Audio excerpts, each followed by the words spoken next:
I think there are a number of natural, nutritional, and herbal medicines or remedies that can be used not only to try to prevent viral infection in general, but what I would still use in my patients who might actually even have coronavirus. Some of the basics are vitamin A, K, and D. And you know, a lot of doctors are afraid of prescribing higher doses of D, but you know, taking high doses like 10 to 15,000 units a day, or maybe 50,000 units twice a week, is in all the years that I've been prescribing it, I've never caused hypervitaminosis D. Other nutrients, humic acid is the main ingredient in Humacell. It's something that I have been prescribing my patients to either prevent or treat viral infections for many years. And I find it to be very well tolerated and relatively inexpensive and effective. The gut is the main organ of the immune system, so keeping our gut healthy, eating wholesome foods, you know, fresh organic foods, taking good doses of broad spectrum probiotics, anywhere from, you know, 20 to 100 billion bacteria per day is important for the gut. Elderberry is a berry that extractions have antiviral effects, and it's often put into things like natural cough syrups, and gargling with it and then swallowing it have a localized effect in the throat and in the nasal pharynx. And then when you swallow it, it also has systemic antiviral effects. When I'm fighting a viral infection, I might take up to 10,000 milligrams of vitamin C a day, usually spread out through the day though. For prevention, I usually take maybe 3,000 or 4,000 a day. The only problem with vitamin C, when you start taking much higher doses, it might loosen your bowels a little bit, so you just back off. There's colloidal silver. You can buy it in spray bottles, and spraying it onto the back of your throat, or if you can get one that has like a nasal spray, putting that, applying that to the nose or the throat, 4, 5, 6 times a day, a spray has antibacterial and antiviral properties, and that would perhaps protect you, if you're exposed to any virus, not just coronavirus. Beta-1,3 glucan, beta-1-3 glucan is a nutrient.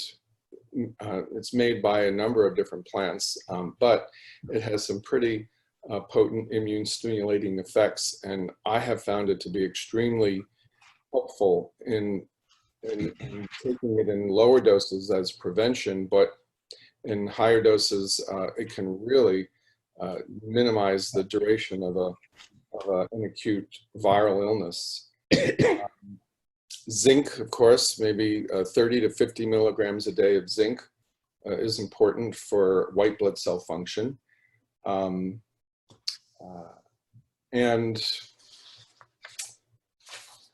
let's see. I think you also at one time were talking about mushrooms, use of mushrooms. Oh, the medicinal mushroom, sure.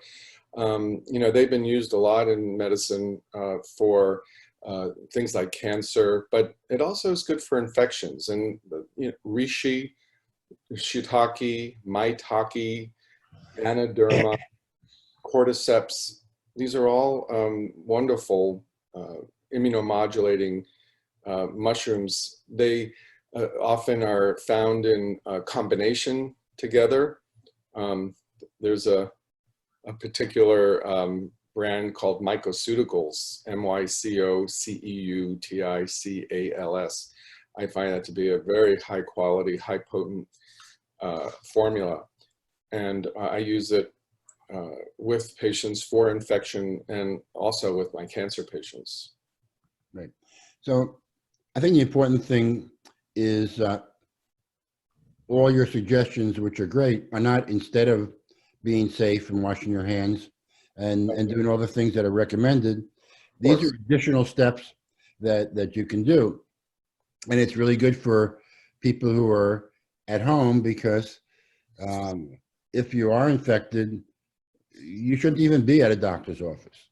You know, as we talked about before, there are shortages of masks and gowns, and we don't want this spread. So from a practical point of view, how would people get this? Like if people aren't coming to an office like yours, where would they find? Can they get this at a store? Can they get it online? Yeah. Because or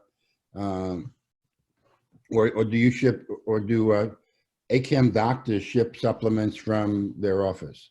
Well, I do. You know, I've tried to stock up in my office with those things.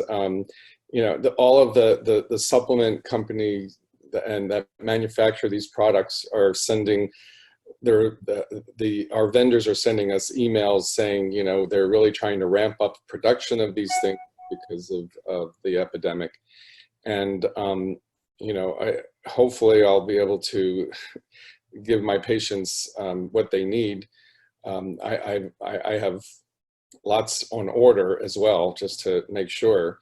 But it's these are all things that you can get online or at health food stores. Now, you know, even though many cities, the only place you can go to is a supermarket or a pharmacy, I imagine, you know, Whole Foods or, you know, a large chain store like that is still considered a grocery store. So, you know, if they haven't already sold out from some of these products, you would be able to get them at a health food store.